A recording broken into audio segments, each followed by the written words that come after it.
Today is Wednesday, January 13, 2021. Coming up on Roland Martin Unfiltered, Donald Trump, the first president in American history, impeached twice. In just a moment, we'll go live to Capitol Hill, where Speaker Nancy Pelosi will be addressing the media. We'll be covering all aspects of this. It's time to bring the funk of Roland Martin Unfiltered. Let's go.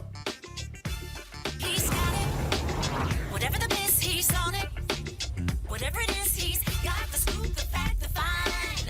And when it breaks, he's right on time. And it's rolling. Best believe he's knowing. Putting it down from sports to news to politics. With entertainment just for kicks, he's rolling. It's on go, y'all. It's Roland Martin, rolling with Roland now. He's funk, he's fresh, he's real, the best, you know he's Roland Martin now.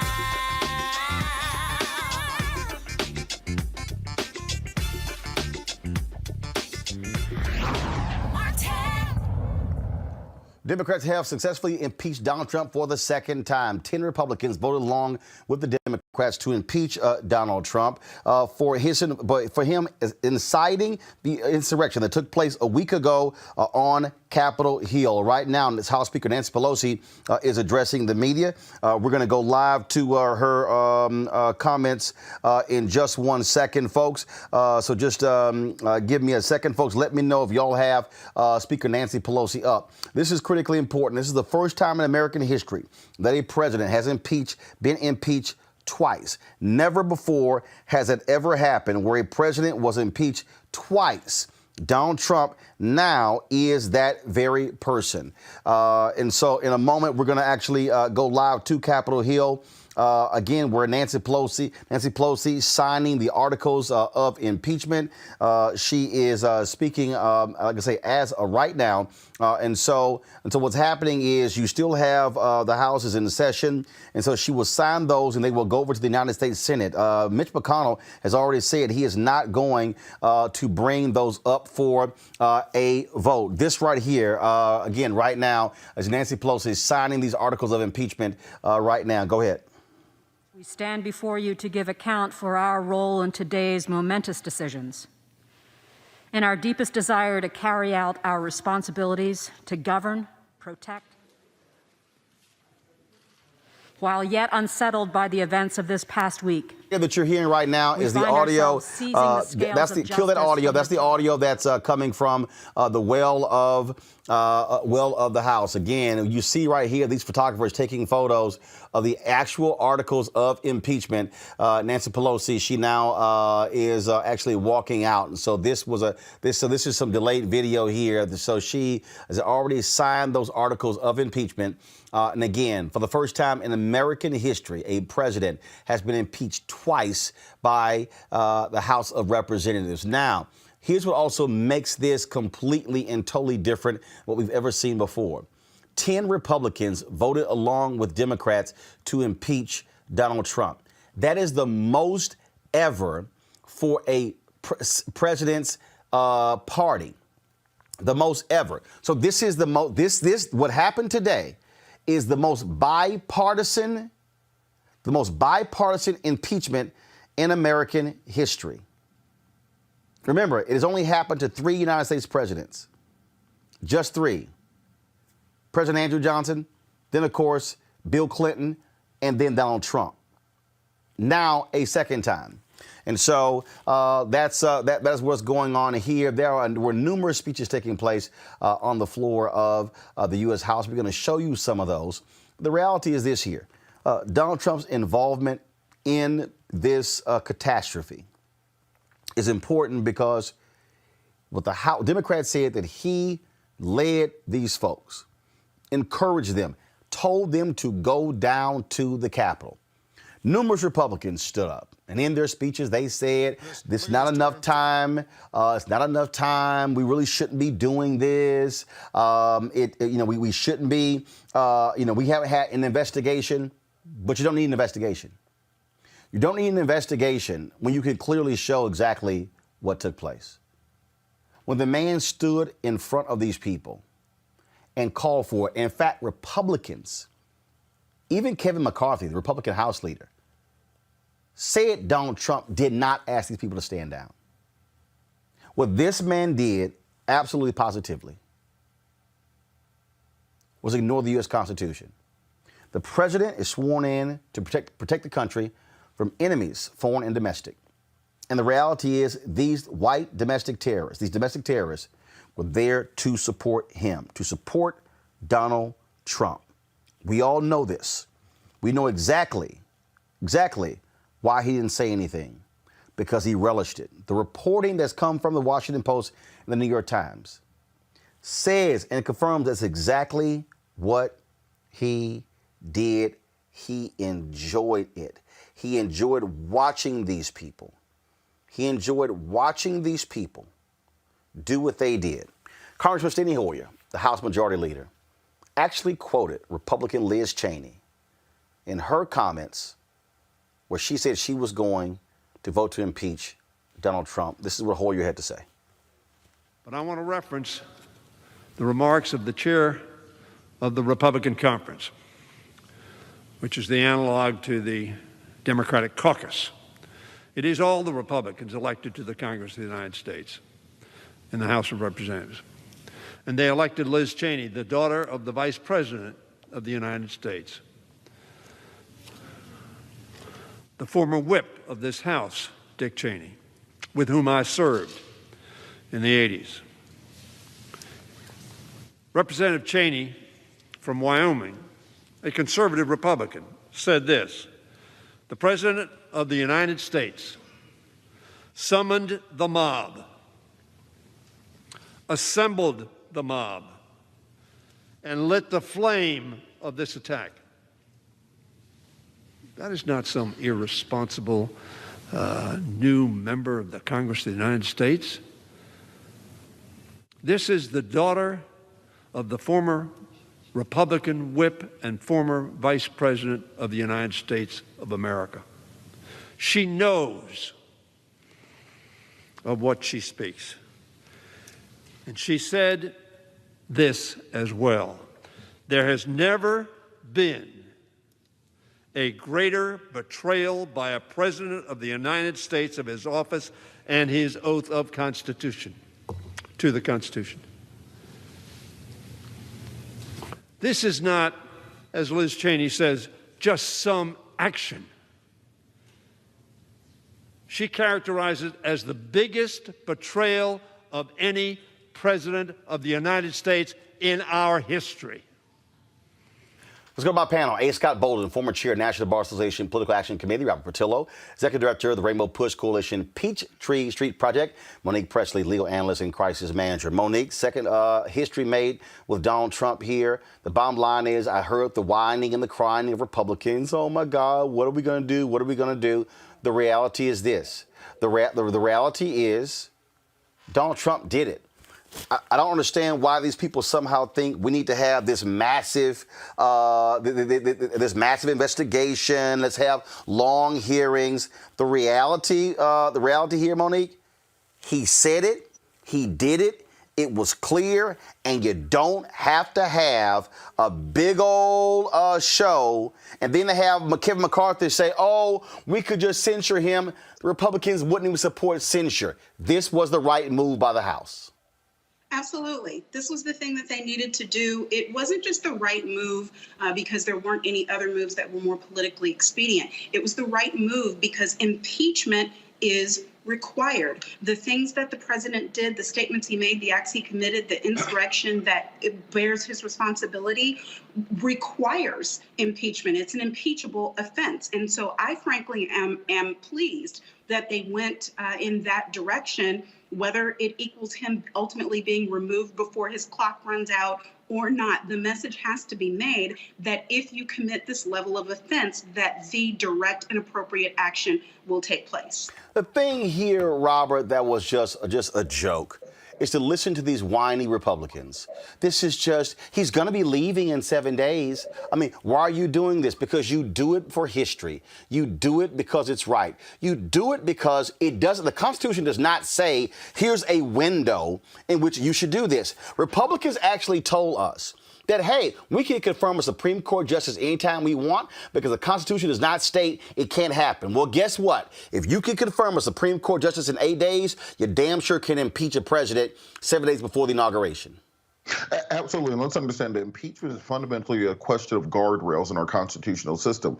The only check on the Article 2 powers of the president are the Article 1 powers of the Congress. And what Congress, the only remedy for Congress to do when you have a rogue president is to impeach. That is the singular and sole way of dealing with a president. And even if they are not removed from office, what you're doing is setting down a historical record where in 100 years or 200 years, if our republic is still standing, they can look back and say, well, guess what? The losing presidential candidate cannot send his militia to attack Congress to try to decertify the Electoral College. I think that's a very good rule to have. And quite frankly, I think that if Donald Trump, if this was earlier in his administration, would be the first president to be removed because there are enough Republicans in the Senate, I believe, that would vote to remove once a president has become basically a terrorist leader. Right now, President Trump is very similar to Soleimani, to al-Baghdadi, to other insurgent leaders, except for that we have military troops sleeping in the United States Capitol in full battle gear with fully armed automatic weapons to fight against American citizens, not against armed insurgents, not against the Chinese or the Russians, but against American citizens who may attack their capital. And the fact that that is being inspired by the President of the United States is the reason that you have to impeach. And further, once they go to a Senate trial, we can strip Donald Trump of the ability to ever run for federal office again, which may be the saving grace for the nation to get us from under the cloud of Trumpism going forward. It is just unbelievable, Scott, to listen. The fact that, first of all, 95% of the House Republicans voted with Donald Trump. 95% voted with Donald Trump. That's first. Yeah. What's also laughable here is to listen to them, whine and complain and act like, well, I love this here. Well, you know, he's called for a peaceful transfer of power after the insurrection. After it failed. After the fact. No, I thought the Republicans and their arguments were just pathetic today. And because they didn't really have an argument. Remember, the insurrection was an attack on them as well. Let's be real clear. They were chanting Pence's name and Liz Cheney's name as they marched to the Capitol and as they attacked the Capitol. And Donald Trump told them, go give Liz Cheney some courage. And let's give Pence the VP, courage. But here's the other thing. The most incredible argument they made that was most pathetic was this argument that impeaching him only further divides the country. Really? That's something rich on the Republicans who've supported Donald Trump and his divisiveness. That's like saying you want to burglarize my house, shoot my dog, and beat me up, but prosecuting you won't make any difference and it won't be better. Let's talk about settlement, if you will. Well, no, it doesn't solve anything, but I'm not talking to you until you're made accountable for your actions. We can talk about bringing the country together, but we're going to hold you Republicans accountable. And the country, corporate America and otherwise, are going to hold Donald Trump accountable and hold these other Republicans accountable as well going forward. Joining us live right now from Capitol. One second. Joining us live right now from Capitol Hill is Congressman Jim Clyburn of South Carolina, the House Whip. Congressman Clyburn, always glad to have you on the show. Congressman Clyburn, can you hear me? Looks like his video is frozen, folks. So let me know when we have that sorted out with the Congressman, please. All right. The thing here that again for folks who are watching, we watch all of the proceedings, and we listen to these folks say that it's not enough time, and then they say, well, you know, what really can he do? How can he bring harm to the Republican? This is a man who first of all, they are going to execute 3 people between now and Tuesday. This is the man who still holds the keys to power, who can order a missile attack, who could literally order the U.S. military to strike a foreign country. Exactly. This is a man who still has the power of the office. So this whole idea that Donald Trump is impotent for the next 7 days is an absolute lie. And see, what Republicans really are scared of, and we've seen the reports, oh, they're afraid of the Trump people out there, and they're afraid of voting with the Democrats against Trump. Well, then you should resign. Because the Constitution does not say if you're afraid people are going to criticize you, then you cannot uphold the Constitution. It is undeniable what this man did. It is undeniable that he was willing to see the nation destroyed, to see members harmed, kidnapped, or even killed, all in an effort to keep him in the Oval Office. And here's what's crazy, folks. None of that would have happened. Despite the call for the insurrection, despite the call for them to go down, there was absolutely nothing, zero, that was going to happen that would keep him in office. And his supporters are so dumb that these idiots listening to him, listening to Fox News, listening to Fox Business, listening to conservative talk radio, reading Breitbart and the Daily Caller and the Daily Wire and the Daily Signal and all of these sites, all of them, Monique, they actually thought, yeah, this is going to do it. No. And now these assholes are getting arrested left and right around the country. One guy committed suicide in Georgia after the FBI came to him because he was getting arrested as well, because they followed an idiot and they're destroying their lives and they were willing to destroy the country. Right. And Roland, I wanted to point something out. It's not just that the Republican Congress members and senators are in fear of public outcry or some type of scorn or political consequences. They are afraid for their lives and the lives of their family members because they have been receiving death threats. And I understand that that is real. But I still agree with what you said. And I saw Soledad O'Brien post the same thing on Twitter today. So then resign, because these types of risks go with the job. President Obama and his family had to live with that fear every single day of service, as does any other president or any other elected official that's at that high level. The one reason that First Lady Obama said in her book and in interviews that she was angry and disapproving of Trump in a way that she would never, ever forgive is because his incendiary comments, his divisiveness put her family at risk. That doesn't mean you pack up your chips and go home. You still do your job. So these Congress people, threat or no threat, have to do their jobs. If they have to get Secret Service protection, if they have to amp up the security around the Capitol, if they have to do what's necessary, they got a whole federal checkbook to get that done. And they should have done it, frankly, after somebody took pot shots at the Congress people a few years ago at the baseball practice. But they didn't. They're still walking around without protection because it was a GOP-led Congress that didn't want to tamper down on guns. So I think they are where they left themselves. And the only answer here is still do your job. And Roland, I think it's important. 1 second, Robert, 1 second. Let's go live to Capitol Hill with Congressman Jim Clyburn of South Carolina. Congressman Clyburn, glad to have you in Roland Martin Unfiltered. Hey. Sir, how was it to sit in the House of Representatives and listen to Republican after Republican say, oh my God, this is just too soon. Democrats are attacking this man. They've been attacking him from day one. This is so unfair. He's going to be gone in 7 days. What harm can he do?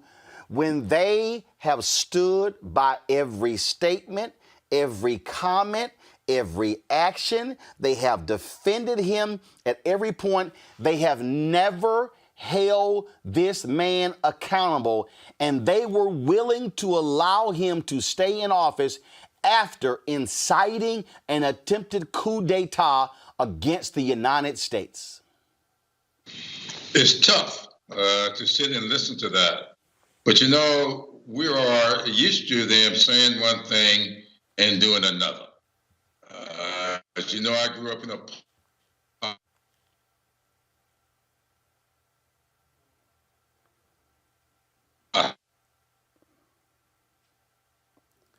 a Looks like we've lost Congressman Clyburn signal. Let's do this here. Let's get him on the phone. So, guys, do this here. Let's get him on the phone. We clearly have lost his signal, so let's get him on the phone so we can, because we definitely want to hear from him. I know he doesn't have much time, but please, let's get him on the phone. Robert, go ahead and make your comment.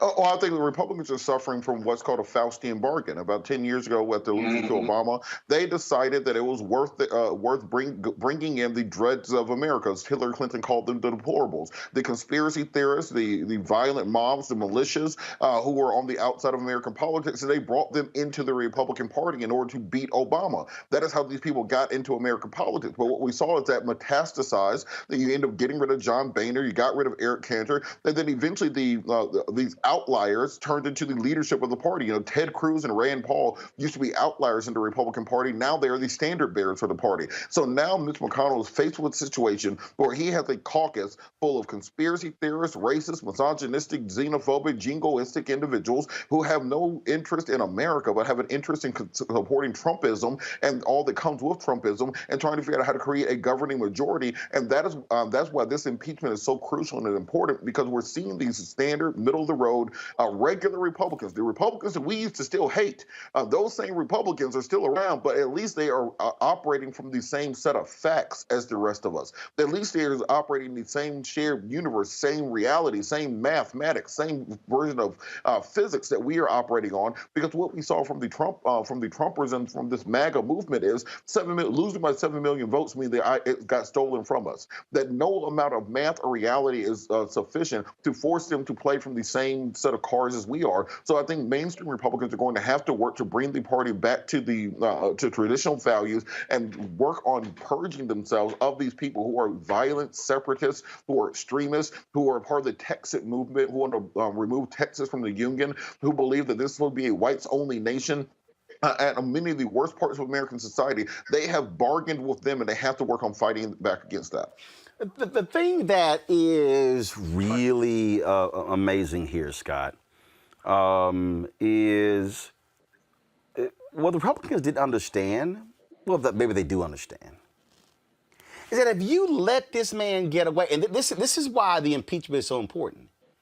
If you had let this man get away with this nonsense, you're basically saying to any future president, do what the hell you want to do. We will never hold you accountable. Well, we saw that in the first impeachment, though, didn't we? I mean, the Republicans let him get away with shaking down a president of a foreign country in exchange for dirt on a political opponent, and they didn't remove him from office. I guess the real danger here on all of this is, as Robert said, about the RNC and what they have to do. Well, they're not prepared to do that right now. What Trump has done is brought out these deplorables, right? And now they vote. And so one of the challenges for the representatives of the House, as well as the GOP Senate, is part of that Faustonian deal is that they want to get reelected. And these Trump supporters aren't GOP supporters, but they still vote, and they're most likely to vote with the GOP. And they're terrified of either being primary or they're terrified of getting beat. And so the RNC has a choice. I don't think they're prepared to make that choice, because the same head of the RNC was reelected without any competition whatsoever. Trump and the insurrection and the match he lit was never even brought up in Florida at their meetings. And so the real question, not for Democrats, but the GOP, is where does the party go from here? Where does Trumpism go from here? But they're inextricably linked to one another right now. And the Democrats have to fight both of those until the GOP sorts this out. They don't seem to be in a big rush to do it. I got 20,000 National Guard in D.C. right now. I can't even get to my office because of Donald Trump and this GOP nonsense. The actions taken today, Monique, when we put them in historical context, I go back to the purpose of impeachment. This is the only recourse Congress has to truly hold a president accountable. Impeachment is supposed to be the ultimate thing. House impeaches, the Senate convicts or acquits. Republicans have basically said, you know what, do whatever. And when Trump said, I could stand on Fifth Avenue and kill somebody and my supporters would not leave me. Everybody, all these media people and Republicans, oh, he's just joking. He's just, No, he wasn't. oh, that's just a figure of speech. No, he was 100% correct, 100% correct. And Monique, they are proving that he was right. They are willing to let him do anything because they want to stay in power. This is about power and control. Absolutely. Power corrupts, and absolute power corrupts absolutely. And we are seeing what that looks like in real time and how that can threaten the very principles of our democracy. And we weren't close to perfect in the execution of what a democracy should be in the first place. We have systems in place that I don't have to talk to your listeners about, from the vestiges of slavery up till now, that make this a very imperfect union. But we are seeing what the corruption and perversion looks like when you can buy your place into an office, when you can use blackmail in order to gain support, when you can put the squeeze on pretty much anybody, elected officials, and when foreign influences are actually controlling, foreign countries that are supposed to be our adversaries are actually controlling the person who runs in the highest office of the land. And so the entire system, and I mean rooter to tutor, it has to be shaken, turned upside down, and shaken to see what's going to fall out. Because to Robert's point, we don't just have these rogue GOP members. They want to carry weapons in the Capitol now because they aren't a part of the same DC reg that they can't carry them. They are spreading coronavirus. The assault on the Capitol turned into a super spreader event that is preying on the infirm among them and those with pre-existing conditions. There are members of Congress right now that are a real threat to their own colleagues. So it's not just that the impeachment has to have some teeth. All of it, removal has to. I mean, Al Franken got pushed out of office because of an allegation. And we've got people now staying in office that are treasonous, that are supporting insurrection, that have no oath whatsoever except for to this president. So there's so much more that needs to be done under this Biden-Harris administration in order to just reconstruct actually some pillars into the entire operation of what it looks like to be a federal government. Hold tight 1 second. I think we have Congressman Jim Clyburn back. Congressman, you there?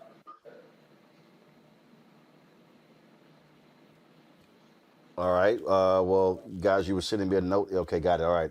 Let me know when we have him back. Folks, there were a number of speeches that took place on the floor. In fact, let's do this here. Let's play the speech by Congressman Jim Clyburn, what he had to say today on the House floor regarding impeaching Donald Trump. Today, we must do our constitutional duty once again. While the president failed in his attempt to upend our democracy last Wednesday's events make clear that if we do not hold him accountable and remove him from power, a future attempt could very well be successful. The survival of our democracy depends on defeated candidates accepting their defeats, as has been the case in every presidential election since 1864. Our January 6th joint session is a vital part of the transfer of power, not the contest for power. Vice President Gore understood this, accepting and certifying the 2000 election result in which he was defeated. Vice President Biden understood this, accepted and certifying this president's victory in the 2016 election. This president's refusal to participate in the peaceful transfer of power and his role in the inciting of the last week's violence pose an existential threat to our constitutional democracy. This threat must be extinguished immediately. This president must be impeached and convicted. and he must be prevented from ever attempting to seize power again. With that, I'll yield back. Gentleman, Congressman Cedric Richmond of New Orleans, who will be leaving the House to go work for the White House under Joe Biden, made it perfectly clear that this is why he was impeached the first time, when Republicans said, no, nothing bad is going to happen. He's going to learn his lesson. He didn't. I rise today in my last floor speech in this body to do what I was sworn to do on the first day, to protect and defend the Constitution. President Trump put the domestic terrorists on notice by saying, stand back and stand by. He then summoned them to D.C., directed them to march on the Capitol, and then he sat back and watched the insurrection. Some of my colleagues, some of which may well be co-conspirators, in their latest attempt to placate and please this unfit president, suggest that we shouldn't punish Trump for his actions in order to unify the country. That is the climax of foolishness. Let me suggest to them, stand up, man up, woman up, and defend this Constitution from all enemies, foreign and domestic, including Donald J. Trump. In the first impeachment, Republicans said we didn't need to impeach him because he learned his lesson, so no need to remove him. Well, we said if we didn't remove him, he would do it again. gentleman's time has expired. Simply put, we told you so. The gentleman's time has expired. Richmond out. Simply put, we told you so, Robert.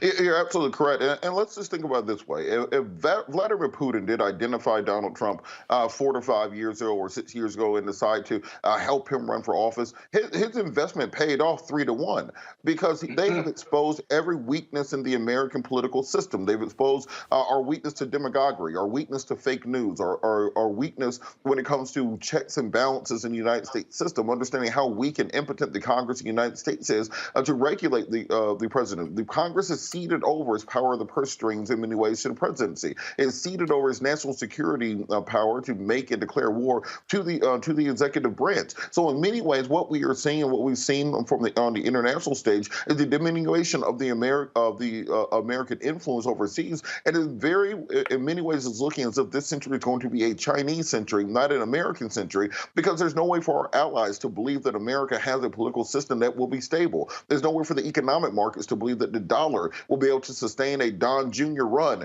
in 2024 or 2028 or 22, or a Ivanka presidency in the 2040s. If you're our ally in the international markets, how would you believe that America would have the power to stand up to that? And frankly, we are at a place now where we may be getting close to a convention of the states, because we have to be able to reform our Constitution, amend it to put guardrails in place to prevent the next Donald Trump from happening, because around every corner there will be a Donald Trump generation rising up, and that is what America will be facing over the next half century. So if this is what Vladimir Putin paid for, he got his money back 3 to 1. He might as well go play the Mega Millions or the Powerball, because it worked out great for him. If y'all are looking for a good laugh, and this is no laughing matter, Trump can't tweet, but he decided to put out a statement on the White House YouTube channel. YouTube has also blocked his personal YouTube page from posting anything. So he couldn't talk to the American people live. He's been scared to hold a news conference. And so they shoot these videos where they tape them 2 or 3 times because it's hard for him to read from a teleprompter. And so listen to this joke of a person in the Oval Office. My fellow Americans, I want to speak to you tonight about the troubling events of the past week. As I have said, the incursion of the U.S. Capitol struck at the very heart of our republic. It angered and appalled millions of Americans across the political spectrum. I want to be very clear. I unequivocally condemn the violence that we saw last week. Violence and vandalism have absolutely no place in our country and no place in our movement. I'll come back and play that nonsense a little bit later. Let's go to Congressman Jim Clyburn. We finally have him back. Congressman? Yes, sir. So now the first person impeached twice in history decides to drop a video decrying the violence. Really? Well, you can't believe anything Trump says. We've been interacted with him now, what, 4 years? How many times have you heard any real truth out of him? So he feels he's going to say what he thinks he needs to say to keep him in the game. But I do believe that the end result here is going to be banning this man from ever being able to hold office again. But so explain that to our audience. Getting impeached does not disqualify him from running for office. So how does that happen? Doesn't that require another vote? Explain that, please. Yes. Well, after the vote to impeach, you have to vote to remove him from office, and you can also vote to keep him from ever holding office again. Not just under those procedures. There's a 14th Amendment procedure. I always associate the 14th Amendment, of course, with slavery issues. You know, the 13th freeing slaves, and the 15th giving slaves the right to vote. But sandwiched between them is the most important one, in my opinion, outside of being freed of slavery, and that is what we call due process and equal protection of the law. And there's a little section, I think it's section 3, that deals with the ability to deny a person from holding the position of honor ever again. Before we got cut off, you were talking about what it was like to sit there and listen to Republicans act as if this man has done nothing wrong and don't want to hold him accountable. And I just think what this says is that if y'all did not do what you did today, essentially what you would have been saying to any future president, if there's nothing that you can do that would disqualify you from office, that do whatever you want to do, literally lead the nation, take over the U.S. Capitol, and potentially harm, maim, or kill members of Congress, doesn't matter. You can stay in the White House. That's exactly right. That's why we had to do this. And I've been saying to a lot of my friends who wonder why you're doing this. The man's only got 10 days left in office. Well, the next person just might do it on the first 10 days in office. So what we've got to do is just say to the American people, you are not going to be able to say the kind of things this man said, incite people to riot. Look, what could have happened? One man got killed. Another man the next day killed himself. And then we've got other people who were injured. And so you can't say you just let this man do this, and because it's so late in his term, just let it go. You know, you just can't let things go. You have to keep this democracy together, and the way you do that is demonstrating once and for all that no one person, irrespective of your status, is above the law. That's what we had to do with Richard Nixon, and he had enough sense not to go through the process and get out of town, and that's what we're doing with Donald Trump. But you know, Roland, we did him a favor. He's always been talking about doing things that's never been done before. Never been done. Well, we are doing something for him that's never been done before. And so I think he should be pleased with that. Congressman Kevin McCarthy, Republican House leader, stood on that floor and talked about unity and what should happen. Congressman, look, I know y'all call each other the gentleman, the gentle lady, but I'm just being perfectly dishonest with you. I have absolutely no desire to work with any Republican who supports that man who makes these excuses. These people have to be held accountable. You have intimated that this was an inside job, how they were given directions to your private office. We've had Congresswoman Ayanna Pressley say that the panic buttons in her office were removed. Another member said they were giving tours to folks before. We even have a video of these folks where they live streamed themselves talking about where to attack. They were given information on how to attack the U.S. Capitol. Every single person must be uncovered, and if it means Capitol Police, if it means members of Congress who helped and aided them, they must be held accountable. Damn unity until there is justice.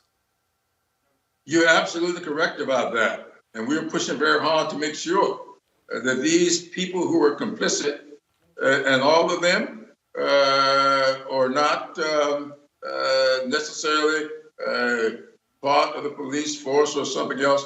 We think that several people in Congress aided and abetted this entire episode. They were taking their signals from Trump as well. And we're going to do the investigation. We're going to do a thorough investigation. I've called for a 9/11 type investigation because what I want to see come out of it is not just uncover who did it, but put them in jail and go about doing what is necessary to make sure it doesn't happen again. Now they'll find something else to do down the road.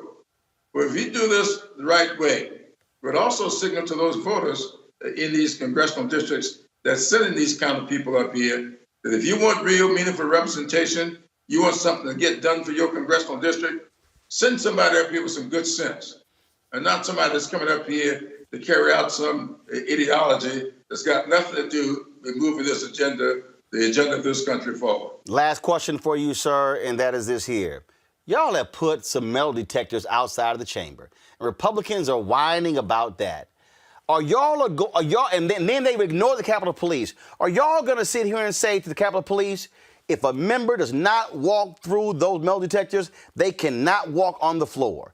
Are y'all going to hold them accountable? Because they're acting like some spoiled brats when children go through metal detectors every day in schools. You're right. And just to give us some example of how these people think, one person retorted, well, if they just say we can't carry the guns, well, how do we know whether or not you got a gun if you don't go through this magnetometer? So that's what we're trying to do. So they got such silly juvenile arguments about things. We just got to say everybody is going to be dealt the same way. We do it to go through airports, and so you can do it to come into the House chambers.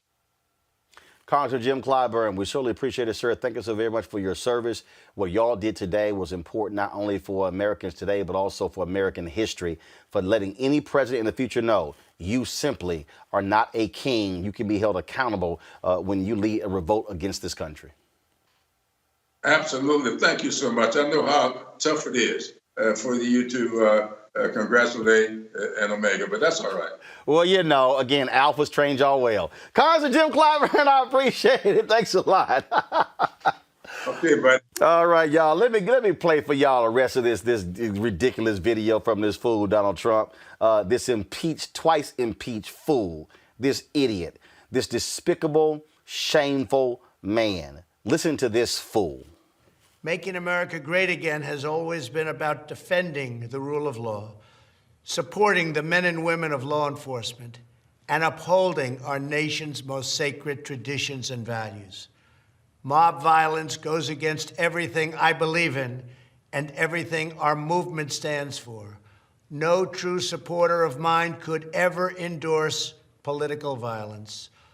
No true supporter of mine could ever disrespect law enforcement or our great American flag. No true supporter of mine could ever threaten or harass their fellow Americans.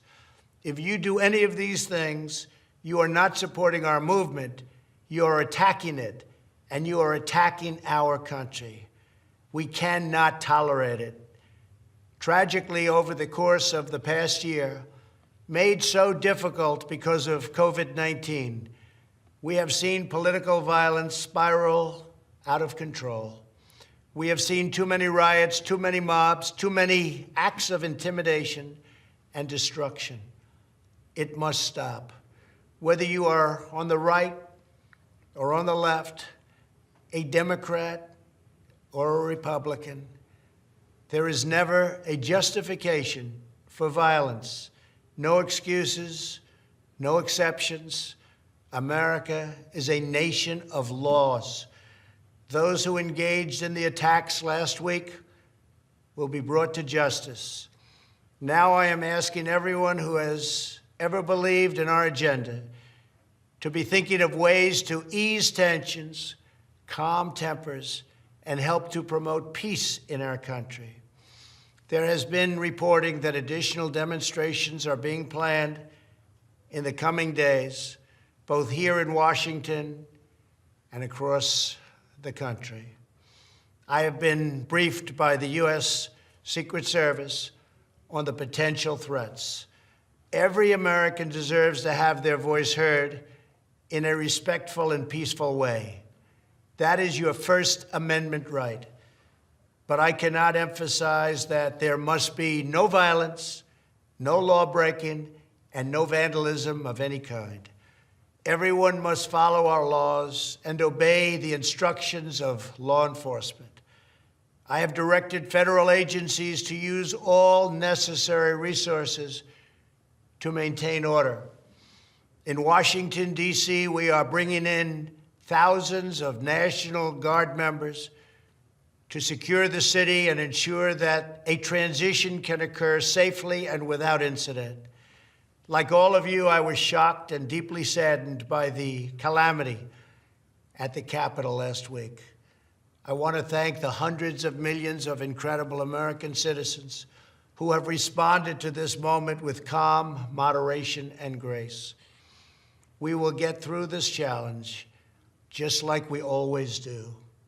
I also want to say a few words about the unprecedented assault on free speech we have seen in recent days. These are tense and difficult times.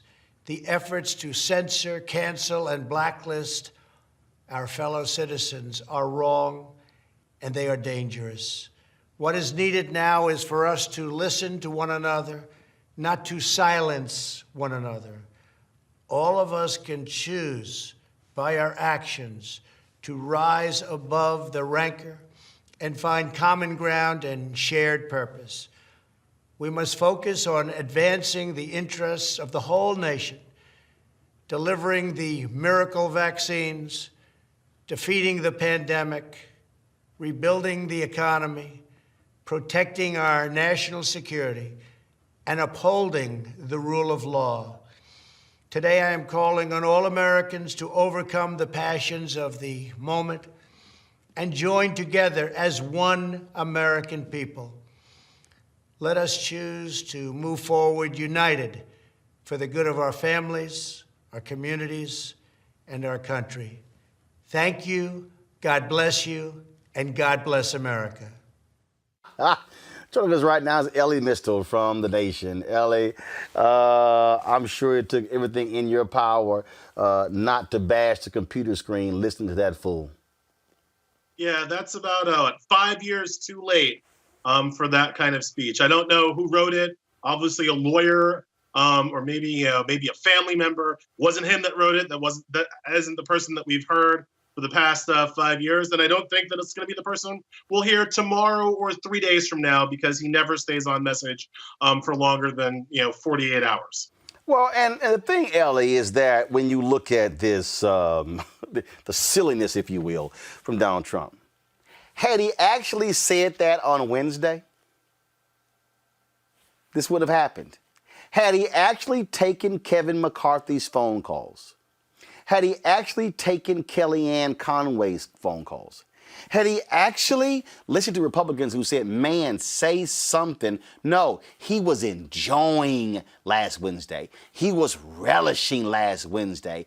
I'm sure he was in the Oval Office smiling. The Republicans, Kellyanne Conway called the body man of Trump, who was standing right next to him, and he wouldn't get on the phone because they say when he's live television, it ain't TiVo, he's watching it. He enjoyed seeing them do what they do. He spent 2 hours on Wednesday riling up that crowd and telling them to march on the Capitol, as opposed to the speech that we just saw. Instead of releasing the National Guard, so now he's going to have released the National Guard for the inauguration. If he had done it for the counting of the electoral votes, this wouldn't happen, but he wouldn't release the National Guard. There have been various reports of, Steny Hoyer on the phone with Larry Hogan desperately trying to get the National Guard released. So he's full of it. He's always been full of it. But Roland, I want to bring one thing up because it's been happening all day, and he did it a little bit in this, even in this allegedly healing speech. He did it again. where they make the false equivalency between the Black Lives Matter protests over the summer and the riotous mob of white terrorists that we saw last week. They make this false equivalency. Both sides, Democrats and Republicans. Man, let's remind people what happens to Black Lives Matter protesters, all right? In 2016, DeRay McKesson and Brittany Packnett Cunningham were arrested at a protest for Alton Sterling, a man who was killed by the police, an unarmed man who was killed by the police, because one protester threw a brick at a cop. One protester, and they arrested DeRay and Brittany on charges of, wait for it, incitement to violence. And the cop sued DeRay. The cop sued. And it's gone all the way to the Supreme Court. DeRay had to fight that cop all the way to the Supreme Court on this charge of incitement. Remember, Roland, I'm sure you do, they accused DeRay of planting bricks so that the protesters want this one guy to throw a brick at a cop. That's what happens to Black people who get anywhere near what Trump did for 2 hours on Wednesday. We get arrested. We have our rights, our free speech rights curtailed.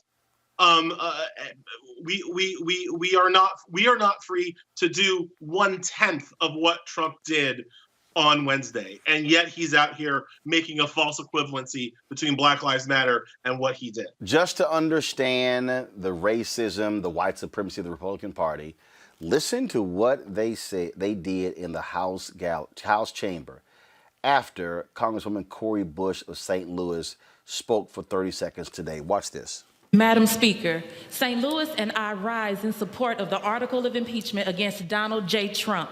If we fail to remove a white supremacist president who incited a white supremacist insurrection, it's communities like Missouri's 1st District that suffer the most. The 117th Congress must understand that we have a mandate to legislate in defense of Black lives. The first step in that process is to root out white supremacy, starting with impeaching the white supremacist in chief. Thank you, and I yield back. And from New York wishes to reserve the gentlewoman. Madam Speaker, Hey, St. Louis and again, the constant defending of this white supremacist, and for them to deny there were white supremacists who were out there marching, these are white domestic terrorists. And I am happy to see these folks getting arrested. 2 Virginia police officers arrested by federal authorities. A Houston police officer has resigned because he was about to get fired. He's going to be arrested for participating in this here. There's an Olympic swimmer who was in the Capitol. He's been arrested by federal authorities. The FBI is going door to door. They're scouring through every piece of information, going after these people. And I'm telling you, come after January 20th, you're going to see a real Department of Justice. You're the Justice Department correspondent. You're going to see them go after every single one of these thugs. And I say, Jeff Sessions, you wanted to pull the rules back of Eric Holder and go for the highest number of years? Well, baby, here's the opportunity. These folks should all be imprisoned. But we don't know if they're going to do it. I mean, I appreciate your optimism that Merrick Garland's Department of Justice will go hard after these people, but I don't know that that's the case, Roland. Unfortunately, I don't know that that Biden will do the hard work of going back into the past, looking behind him, and making sure that all of these criminals are brought to justice. You got to remember that Black people have been trying to tell people this for a while now. Yep. That white supremacy and police and law enforcement are one in the same. They are not just on the same team. They're the same people who just change hats depending on the circumstances. Okay. And we will not. I hope that the FBI goes back and roots out all of the people who at least stormed the Capitol. That, as I've said a couple of times on a couple of different shows, prosecuting those people is the floor, right? But we'll never get all the cops who went to the rally and supported it. We'll never get all of them. We'll never get all the cops. Remember, right now, people don't always know this. Right now, the Secret Service is investigating one of their agents for posting pro-Trump memes on Facebook, a meme of Trump shaking his own hand, saying, "Here's to the peaceful transition of power," and encouraging the rioters on Capitol Hill. That is just one Secret Service agent who's being investigated right now for their support of these riots. But we'll never catch all of them. We'll never catch, we say we're going to bring the National Guardsmen. We're not going to catch all of the National Guardsmen who are sympathetic to Trump and sympathetic to these rioters. I wrote in The Nation today, it's not that I question the capability of law enforcement to defend us from these people. I question their commitment to do so. And that is just a reality of being Black in this nation where you can't trust your own protectors. Look at what Alexandria Ocasio-Cortez has been saying. Look at what Ayanna Pressley has been saying. She claims that the panic button in her office was ripped out when she went to shelter there. What is up with that? Who did that? Because it's possible the rioters got there first, but most likely that happened beforehand. Ayanna Pressley's husband also has been, and this is another aspect of it, diagnosed with COVID because these damn Republicans wouldn't put on masks while sheltering with people during the riots. So I just don't know that we'll ever catch and capture and hold accountable all of the white supremacists who were responsible for January 6th and who are going to be responsible for whatever we see going forward. You talked about not really trusting a DOJ led by Merrick Garland, but you will have Vanita Gupta, you will have Christian Clark, you will have others. But also, you had a cop who was killed. And the one thing federal law enforcement don't play when it comes to that, I saw, we played this video yesterday, Matt Schlapp was on Fox News, where he talked about all of these cops, scores of cops who were killed during the Black Lives Matter rallies. I'm going, can you name one? It's a lie. I mean, this is what they do. They promote these vicious lies to amp up their white base on Fox News, on Fox Business, on One American News Network, on Newsmax, on Conservative Talk Radio. They are all about appealing to whiteness. This is absolutely white supremacy. This is absolutely white nationalism, and Donald Trump represents the leadership of white nationalism. We have never seen African Americans in this country, in the history of this country, riot against the government like we saw white people do on Wednesday. It has just never happened. And if it had happened, they'd round all of us up at least for questioning. All right?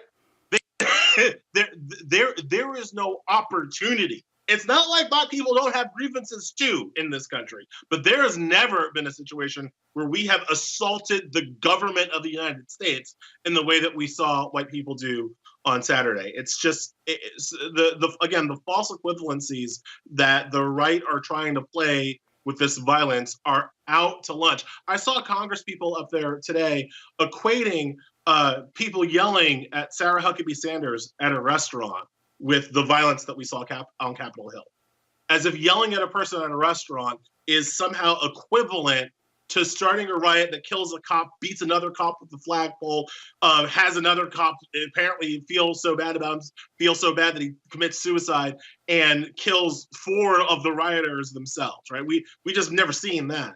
But they're equating it to being mean and sending mean tweets about Sarah Huckabee Sanders. It's ridiculous what the equivalencies are trying to draw right now. Ellie, Monique Presley takes exception with your Merrick Garland critique. Monique? Hi, it's not necessarily the critique that I take exception with. I just don't feel that it has any support. In fact, I think you would be stretched to find another former Assistant Attorney General, U.S. Prosecutor, DOJ person with more experience prosecuting domestic terrorists than now Judge, soon to be Attorney General Merrick Garland. And that's Black ones, white ones, brown ones, blue ones. So when you look at experience, whether it's Olympic bombings, whether it's Ted Kaczynski, whether it's Oklahoma City, and this is a trial lawyer. He didn't just pop up and be born a judge. And I claim personal privilege in that I've appeared before him, I've appeared against him. I'm clear on what he's like as a prosecutor, and I have no doubt, none, that when it comes to having the gut, the will, the know-how, the expertise to charge these white male, because they were largely white, largely male, largely 23 to 50 citizens of the United States who committed domestic terror, Merrick Garland is the person to do that. So I don't think we have to lean on Vanita Gupta, who's excellent, or Kristen Clark, who's excellent. It's a good team, but it's led by someone who, yes, was a temperate judge who I've appeared in front of and was thankful for the temperance, that I didn't get a prosecutor as a judge, because you're not supposed to be. But when he was a prosecutor, yeah, he did that job. So that's the job that I think he was appointed to do. And that's the job that I expect to see him do, because he's done it before. Ellie? Okay, so Garland does have a record of, you're absolutely right, of prosecuting domestic terrorists. What he doesn't have a record of is holding law enforcement accountable. And if you understand that in this moment, the terrorists and the law enforcement are kind of the same people, this is why I have an issue. An independent analysis of Garland's record as a judge, and I agree, this is when he was a judge, so maybe he'll just be different when he's a prosecutor again. But an independent analysis of Merrick Garland when he was a judge found that in 10 of 14 cases where police misconduct or brutality were on the line, Merrick Garland sided with the police in 10 of those 14 cases, including 3 over the dissent of more liberal lawyers who sided against the cops. So maybe he's changed, maybe he's evolved in his position on police brutality and police violence. Maybe, as you say, he will go back into prosecutor mode as opposed to judge mode. Maybe he understands that now that the terrorists and the law enforcement are the same people. But I have concerns about his willingness to hold law enforcement accountable, even though, as you say, he has held terrorists accountable before. Is he able to understand the melding of those two words, or will he continue to treat law enforcement with kid gloves as he did as a judge? That's right, but he didn't treat them with kid gloves. Judges, sorry, I lost my place. Judges call balls and strikes, right? Judges have to apply the law. And so if the law is swayed toward police and law enforcement, and for every single year that I was defending the police department, that's what was happening, then the judge has to apply that law. So we need to get rid of qualified immunity so that a judge who's taking place of Garland doesn't have to apply that. That doesn't mean that he doesn't understand. That doesn't mean that he doesn't know the job of an advocate as a prosecutor. That means that we have laws on the books, which I'm sure you would agree need to change, but it's not the job of the judge to change them. It's the job of the legislature. So I never fault judges for not breaking the law and not doing a job other than theirs. They're not public defenders. They're not prosecutors. So I think we need to give him a chance to do his job as the top prosecutor in the land, because he's done that job before, and I think he knows how to do it again. That's where we can find comedy. I am willing to give him a chance. All I am saying is that when you are the one liberal in dissent of a decision that allows the treatment of prisoners at Guantanamo Bay to stand, other liberals said, no, this has to stop. And Merrick Garland sided with Republicans to defend the keepers of Guantanamo Bay. That gives me concerns. Do we want to give him a chance? Absolutely. Could he have evolved? Absolutely. Is he in a different role than he was? Absolutely. These are all good things on his record. But there were other more liberal, more progressive choices that could have been made as opposed to Garland. And so we're rolling the dice, and we're hoping at this point, and maybe you're right, but we're hoping that he decides to hold law enforcement accountable in his role at the DOJ. Ellie Misto, Justice Correspondent with The Nation. We surely appreciate it. Thanks a lot. Thank you so much for having me. All right, thank you very much, folks. Here is Congresswoman Maxine Waters today on the House floor sharing her thoughts about impeaching Donald Trump. Madam Speaker, I rise in support of impeaching again the worst president in the history of the United States. Since his first day in office, this president has spent 4 years abusing his power, lying, embracing authoritarianism, radicalizing his supporters against democracy. This corruption poisoned the minds of his supporters, inciting them to willingly join with white supremacists, neo-Nazis, and paramilitary extremists in a siege of the United States Capitol building, the very seat of American democracy. The Republican Party is now the Trump Party. And I want you to know that this is a Trump power grab that will not stop. It will not stop with attacking the Capitol and our state legislatures. This president intends to exercise power long after he is out of office. It is reported that the President of the United States watched the invasion from the Oval Office of our Capitol and seemingly enjoyed it. I want you to know we should be concerned that the Republicans will not defend him, and he is capable of starting a civil war. He must be impeached. He must be stopped now. Gentleman from New York reserves. Congresswoman Ilhan Omar of Minnesota. Let us not mince words about what happened last week. It was a violent attempt to interrupt our democratic process. It was a targeted blow at the most essential process that makes us a democracy. It was a direct and specifically incited by the President of the United States. For years, we have been asked to turn a blind eye to the criminality, corruption, and blatant disregard to the rule of law by the tyrant president we have in the White House. We as a nation can no longer look away. The president not only incited an insurrection against our government, but has in word and deed led a rebellion. We cannot simply move past this or turn the page. For us to be able to survive as a functioning democracy, there has to be accountability. We must impeach and remove this president from the office immediately so that he cannot be a threat to our democracy. I stand ready to fulfill my oath of office, and I challenge my colleagues on the other side of the aisle to do the same. I yield back. Congresswoman Alexandria Ocasio-Cortez, this is what she dropped on Instagram, folks.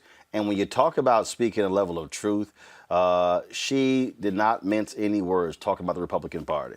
I want to hear or see the Republican Party talk about blue lives ever again. This was never about safety for them. It was always a slogan. Because if they actually cared about rule of law, they would speak up when people break the law. They would speak up. They would enforce fairness and equity, but they don't give a damn about the law. They don't give a damn about order. They don't give a damn about safety. They give a damn about white supremacy. They care about preserving the social order and the mythology of whiteness than the grandeur of our democracy. That's what they care about. They lust for power more than they care about democracy. That's what those people did when they voted to overturn the results of our free and fair elections. And you can barely call them that with the amount of voter suppression that they have engaged in across the country. It is generous, to say the least, to call them that. And so with all of the rules rigged in their favor, the Electoral College is built on a compromise with slavers. The Senate is rigged in their favor. Gerrymandered districts are rigged in the Republicans' favor. This presidency and the law breaking and the pardons of people who have betrayed our country, all of it rigged in their favor, and they can't even win with the whole deck stacked with them.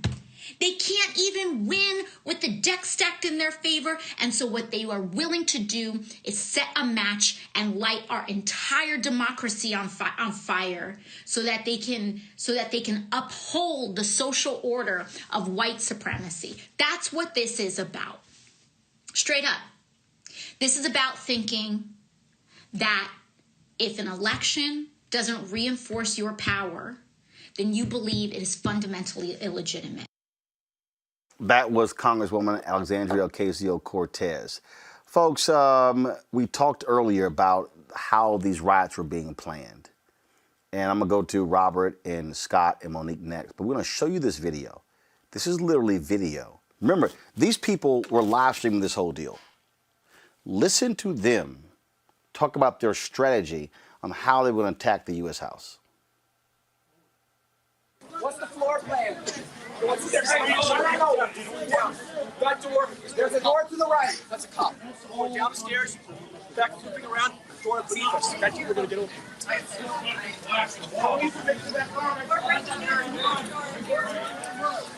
The door's already open. We just need a plan. We need enough people. We need to push forward. Okay. Door right here. Not going that door. Downstairs, loop around. Okay. Hey guys, I've been in the other room. Listen to me. In the other room on the other side of this door, right here where these feet are standing, there is a glass that if it's broken, you can drop down into a room underneath it. There's also two doors in the other room. One at the rear and one to the right when you go in. So people should probably coordinate together if you're going to take this building. Right? We got another window to break to make it in and out easy. And this window here in the lower room needs to be broken. Yeah, what's here? And then walk down through a window here. Line the fuck out. I'm going back over there.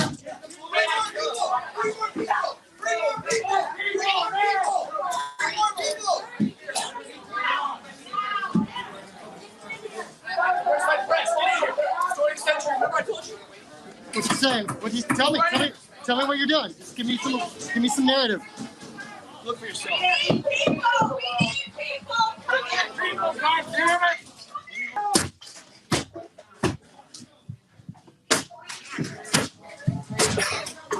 All right, there.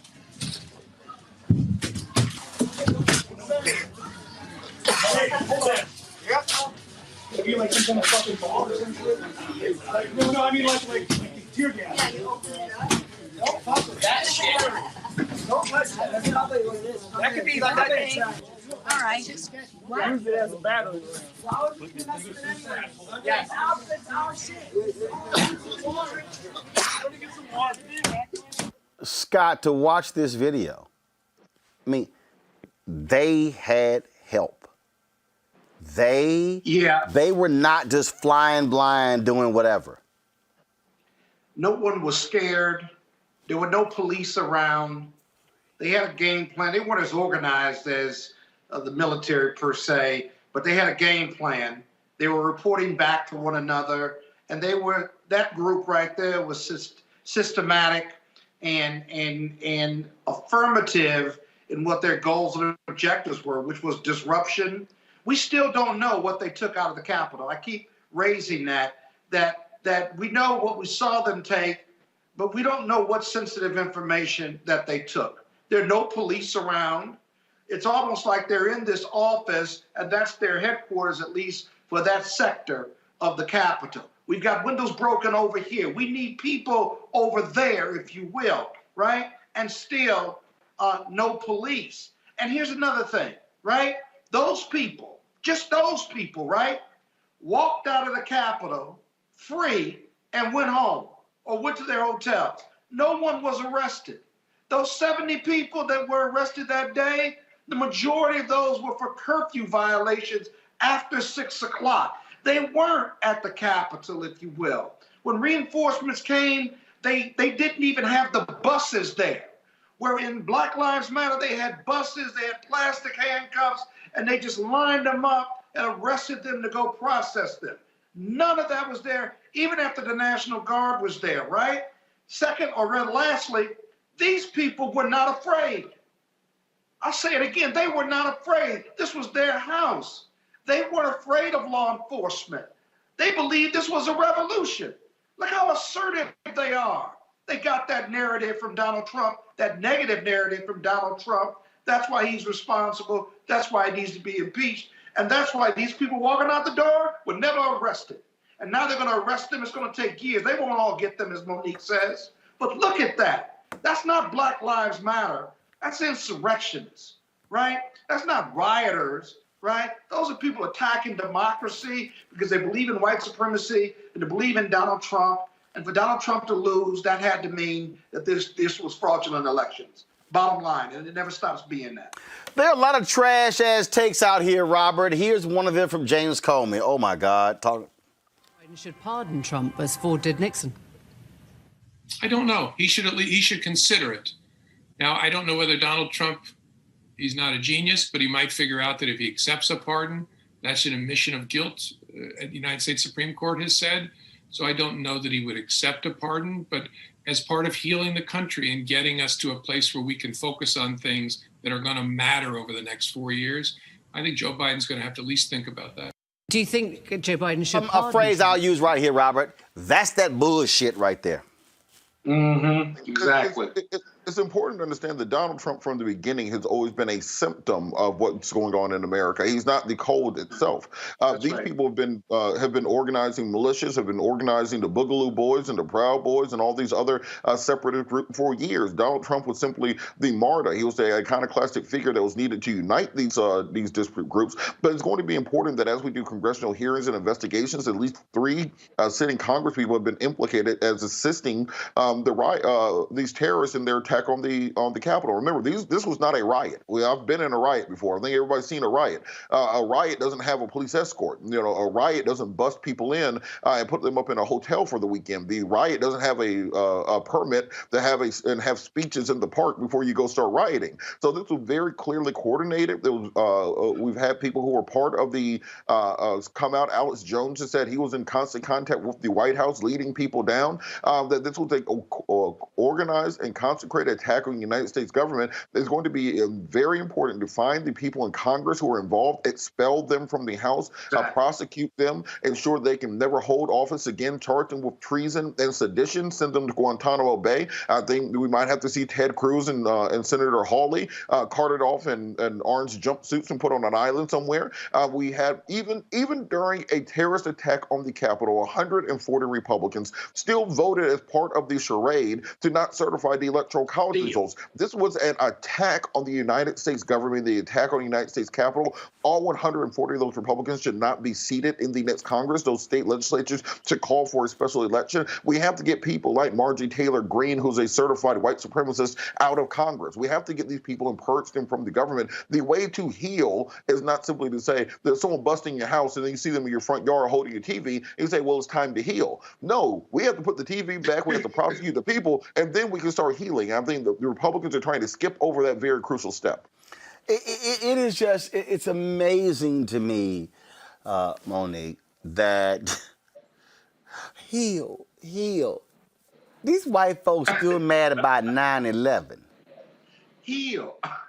I mean, here's my whole, to me, this is the way you can sort of measure this. But every person that says heal, they ass involved. That's my deal, Monique. You come with that healing, hell no. See, no. This is where we need 1 million John Shafts. So they're saying, here you come with that healing bullshit. Yeah, here you come with that healing bullshit. See, then I'm tired of all these folks. Oh no, let's extend grace. No, that's what Dietrich Bonhoeffer called cheap grace. No, I ain't. No. See, I can pray for your ass when you in jail. All right. I can pray for your healing when you locked up. Right now, nah, we ain't healing a damn thing. Right, and Bonhoeffer also said, to accept the call, which he was talking about the call of Christ, is to say, come and die. And that's what I was saying earlier, right, that there are responsibilities, that there are sacrifices that go along with this oath of office. And what we're hearing throughout all of this whining and all of this let's get along and all of this let's heal is, I'm good with doing my job when your life is on the line. But when it comes to my door, No, when I'm the one that has to hunker down, when I'm the one that has to shelter in place, when it's my family that's been threatened, oh no. Now we're in some weird kumbaya moment where we act like you have not been part and parcel of everything that got us to this moment. So no, there will not be reconciliation without accountability, without repentance, without actually discipline, and that's what I was saying earlier. If you're in the House of Representatives, if you're in the Senate, then somebody's got to come to Colin. You need to lose your job. As my sister, where is she? We need her right now. Everybody needs to be about to lose their job for this, because the Frankenstein of their creation has done what monsters do. And so now, mad scientists, all of you, accept that, own that, take responsibility for what has happened. But the other thing that I want to point to, Roland, is that, there can't really be a healing without acknowledging all of the underbelly, because this didn't start with Donald Trump, and it will not finish with Donald Trump. There was a Confederate flag waving in the Capitol. And that's never happened. Like not even during the Civil War, not pre-Civil War. The Proud Boys and all of their lineage, they brought the weapons of hate. There was a noose on the front lawn where I would take my children year after year to watch the national fireworks. There was a noose hanging there. And so not just our places that represent democracy, because you remember 9/11, something was aimed at the Capitol and was thwarted and missed, right? And so, and I was trying to get to that building that day to report to work, so I won't forget it. I remember being turned around right there at 395 off of the East Street exit and trying to figure out what was happening and why were people running. And so we have defended ourselves against foreign enemies. Now it's time to put that same energy, as the young folks would say, on our home enemies, on the ones we've been looking at. Because Ted Kaczynski and the Unabomber and all of them, they've metastasized.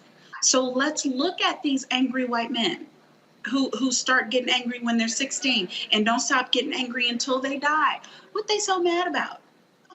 And how are we the sitting ducks for their rage? And those are the things that I want to see answered, because Trump will be in exile at Mar-a-Lago and we will still be dealing with these issues. So on the one hand, thank you that we can see it. But on the other hand, let's immediately do something about it. Mitch McConnell, this is the statement that he released right here. It says, the House of Representatives has voted to impeach the president. The Senate process will now begin at our first regular meeting following receipt of the article from the House. Given the rules, procedures, and Senate precedents that govern presidential impeachment trials, there is simply no chance that a fair or serious trial could conclude before President-elect Biden is sworn in next week. The Senate has held 3 presidential impeachment trials. They have lasted 83 days, 37 days, and 21 days, respectively. Keep in mind, y'all, they confirmed a Supreme Court justice in 8 days. Mitch McConnell's full of shit. Even if the Senate process were to begin this week and move promptly, no final verdict would be reached until after President Trump had left office. This is not a decision I am making. It is a fact. The president-elect himself stated last week that his inauguration on January 20th is the quickest path for any change in the occupant of the presidency. In light of this reality, I believe it will best serve our nation if Congress and the executive branch spend the next 7 days completely focused on facilitating a safe inauguration and an orderly transfer of power to the incoming Biden administration. I'm grateful to the offices and institutions within the Capitol that are working around the clock alongside federal and local law enforcement to prepare for a safe and successful inauguration at the Capitol next Wednesday. This is real simple, Scott. Congress ain't got a damn thing to do. The reality is this here. You could actually get this done if you want to. Mitch McConnell doesn't want to do that. Let's just be honest. And so all this little blabber, oh no, we can't do this here. Dude, you're not out there sitting there erecting fencing as well as gates and barricades. You're not. Stop it. No. You don't want to do this. You want to wait till Biden becomes president. Just say it. Yeah, everything about Mitch McConnell, that's true, but everything about Mitch McConnell is about elections and about the party and what calculations he's making about it.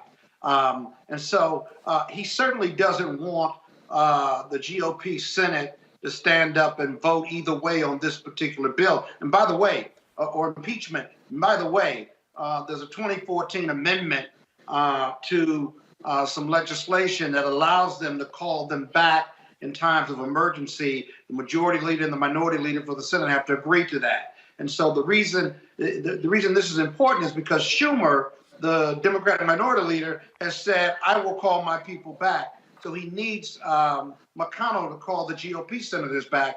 He's refusing to do that, saying, listen, it's not my call. We just don't have time to do it, and we want to focus on something else. He could easily call them back. Those 8 days, 20 days, how long it takes to convict someone in the past, that's all process and procedure. As you saw today with the House, you can expedite through that. You have the videos, you have the statements, you have the evidence right there. You've got the House managers who have been selected already by Nancy Pelosi, and you just go present the case. It's one charge, it's inciting a riot, and the evidence is right there. You could take that up and introduce that even if you didn't take any witnesses. Do your arguments on the evidence. You can do that in one day. It's not like you got 5 charges and stuff, and then you could vote within 1 to 3 days after that. That seems like you could get it done. I'm not being impractical, but it's about the commitment and the will. But you see, he's counting on what the future of the GOP is, whether it's Trumpism in the GOP or whether we're going to move beyond, figure out how to calculate that based on the voters, based on who the GOP, who their base is going to be. Do they want the base to be Trump people or the base to be the more traditional Republicans? That's his calculation. I want to bring in my next guest, Dr. Magdala Cherry. You don't agree with that, Monique? A Commonwealth, Scott, stop talking. A Commonwealth Fund Fellow in Minority Health Policy at Harvard University. Because Congresswoman Ayanna Pressley, the reason you did not see a video of her speaking on the floor of the U.S. House today is because she is quarantined, Doc, with her husband. She issued this statement. She said, as my colleagues and I sought shelter from the white supremacist mob that violently attacked our seat of government, we were greeted by a different threat, one posed by my callous Republican colleagues who, in this crowded and confined space, repeatedly refused to wear masks when offered. Their arrogant disregard for the lives of others is infuriating, but not surprising, and we are seeing the consequences of it daily. As several of my colleagues, and now my husband, test positive for COVID-19. Like many families in Massachusetts and all across the country who have been impacted by this pandemic, I am deeply outraged by the criminal negligence of the current administration in responding to this crisis, along with their accomplices in Congress who continue to downplay the severity of a virus that has claimed the lives of over 380,000 Americans. I mean, my God, we've shown the video, Doc, of Lisa Rochester Blunt, trying to pass out masks, and they're like, no, no, no. Now, her husband who was there, Congresswoman Bonnie Coleman, also another Congresswoman, four members of Congress now tested positive, who were all grouped together, and these idiots don't care. Exactly, right? And that's a problem. That's a problem. And to make it even more impactful, yesterday we hit a record for daily deaths for COVID. Over 4,300 fatalities attributed to COVID. That's a problem. When I saw that number, my stomach dropped. And it dropped because I know what that means as a person, as a physician, as a Black daughter who has lost both her parents in this pandemic to COVID. It's not just about the death, it's the aftermath. This is pain to families. And for people to be careless, to not care, to just storm into places, not wear masks, not take precautions, this is pain that's going to be caused to so many families. And let's not forget that the Black and brown community is being disproportionately impacted by this pandemic and by this virus. It's maddening. And of course, all these people were out there with Donald Trump and his folks not wearing masks, the video of them being backstage, same thing. They acted this thing. They don't care. They've never cared. And so in his little video talking about the vaccine, how fast, dude, no. 380,000 Americans are dead because you have not shown any leadership whatsoever. Right. And that's a problem. And let's talk about it, right? So we're talking about the number, and I know the one argument has been, as we test more people, we expect it to be more positive. It's not just the positive cases, okay? So we have to look at it in multiple phases. It's increase in positive cases, but also an increase in fatalities. So as cases are going up, more people are dying, right? So that's one element of it. The next part of it is we're not talking about moderate to severe disease. So those who may not die, but have symptoms that are bad enough that they have to go to the hospitals. The hospitals are packed, okay? So that means they're staying in the hospital longer, we're getting packed. Hospitals are not just for COVID. Like, let's not forget. People go to the hospitals for heart attacks, for complications for other diseases. So as we pack these beds with those who need to be treated for coronavirus, those are other people being turned away and not having an opportunity to go in to get treated. And then the last part of it that is not talked about enough, because we are still learning, are the people who recover from COVID, but still have long impacting effects, health effects. So now this impacts their ability to be functional. You hear countless stories of people saying, I can't exercise like I used to. I can't do the things I'm normally used to, even though I'm done being treated and I'm not in the hospital. So what does that mean? That's people not being able to go to work, not being able to engage in normal activities with their family. Then what does that mean for our economy? What does that mean for our community? So I think people look at these numbers, it's not just numbers. This is the state of our country, and it has to be taken seriously. Obviously, when we look at where we stand now, do you also agree with the decision in the Biden campaign to say no one on the mall? They're going to put 200,000 flags on the ground to represent people who would have been there. But the mayor of D.C., Muriel Bowser, said, do not come. Airbnb just canceled all reservations in D.C. for Inauguration Week, and saying that they will refund everyone and actually pay for the people whose homes were booked as well. And so they are all encouraging people not to come to D.C. Because of COVID. Right. Yeah, I think we have to put that extreme, and I know it makes people uncomfortable, but if you look at how many people traveled over the holiday break, and one airport reported over 1 million people going through their airport. Like, imagine, and there was recently a report of people who went on planes, even knowing after they tested positive, and willingly being selfish and being reckless and putting other people at danger. And that's the point that we have to make. It's not just about you. You know, as you resume your risk, you're putting other people at risk. So I agree. We have to, if we want to get any sense of normalcy back to what looks like the world we're familiar with from the pre-pandemic, we have to be okay with really drawing the line, not only for our own families, but for everyone else, to really get our foot in the ground and start to make some progress on getting this pandemic behind us. Dr. Magdala Cherry, we really appreciate it. Thanks a lot. Thank you. Robert, I would not be, if I was a member of Congress and I was in that room, that small room, and those fools were declining masses. I'm just saying, Robert, it's a good chance #team whip that ass would have showed up. Well, unfortunately, it came with the COVID out of people. So that's one of the issues you're going to run into. You're putting yourself in even closer contact with them. And what we have to think about, there's a double whammy here, because since we have this terrorist attack, which was assisted by at least 3 members of Congress, we have Congress people who do not want to go to metal detectors. Would you trust being in a small confined space during a terrorist attack with somebody who might be a member of that insurgency? Where these people have already demonstrated they do not have an allegiance to the United States government, do not have an allegiance to our Constitution. They do not have an allegiance or care for their colleagues. They are only have allegiance to the Trump movement and to this MAGA extremist insurgency. So they do not care about math. They do not care about virology. They do not care about physics or anything else. The only thing they care about is maintaining power and pushing the narrative which they believe in, which is antithetical to the health and safety of the United States of America and the government therewith. So I think it's very important for us to work on rooting these people out of our government, expelling them from Congress, breaking down these organizations which have been working their way through social media and through the dark web, finding out exactly how deep this has penetrated into law enforcement and into our national security apparatus. We got a lot.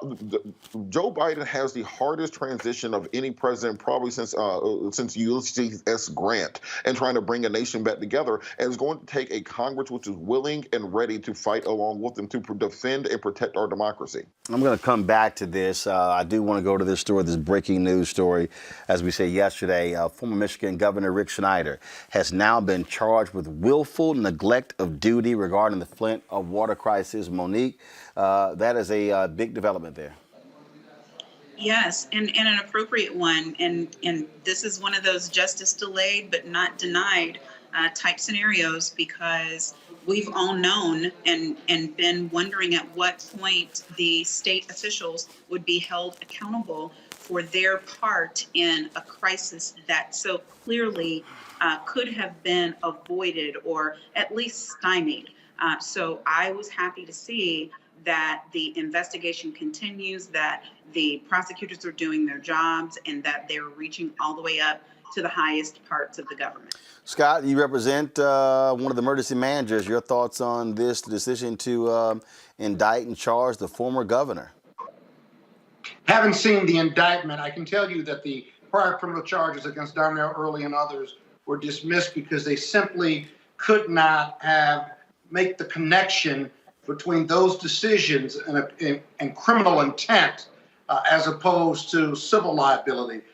There's a mass settlement going on, but what this tells me about the Schneider indictment, having not seen it, is that they've either got a witness or a document that connects him directly to it, and then he denies coverage or he denies sending resources. Whatever he's denied is the smoking gun, and that as the governor, he made the ultimate decision as to whether to help the citizens of Flint, Michigan or not. He can't run from that because he has the ultimate power. Let's take a look at the indictment and revisit this discussion once we've seen more. Robert Patillo. I think it's very important to take this case and understand the issue of environmental racism in Black and brown communities throughout the country.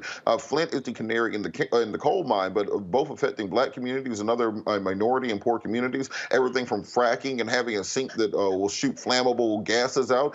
If you look in your backyard and you see there's a giant landfill and there happens to be a Black community there, those are issues of environmental racism. And we have to start holding government officials responsible, because when you look at many of the comorbidities that are in the Black community, they're resulting in us dying at a higher rate of COVID. Many of those come from the environmental aspects that are affecting us, whether it's the air that we breathe, the water that we drink, the lead in the paint, the lead in our water system. We talk about the kids ain't acting right. The kids ain't acting right because there's lead in the water. So we have to work through fixing these issues nationwide. Flint is the example. It shouldn't take this long, but it has to be done going forward around the country. All right, folks, got to go to a break. When we come back, we'll talk more about the big news of the day. Donald Trump being impeached for the second time, the first person in American history to be impeached twice. You're watching Roland Martin Unfiltered. And for me, the reason I see the value, so my parents worked elections. They volunteered for campaigns. They ran phone banks. I remember being 7, 8, 9 years old. It was like you had no choice. It's not like you had a vote. It was like, yo, go over there for the next 8 hours, stand there and hand out these pamphlets to anybody who's walking in, and then we'll bring you lunch, and then you got some water for yourself. It's kind of like, okay. Again, that was what wasn't likely. My brother could say, nah, we're all right. We're gonna stay at the house.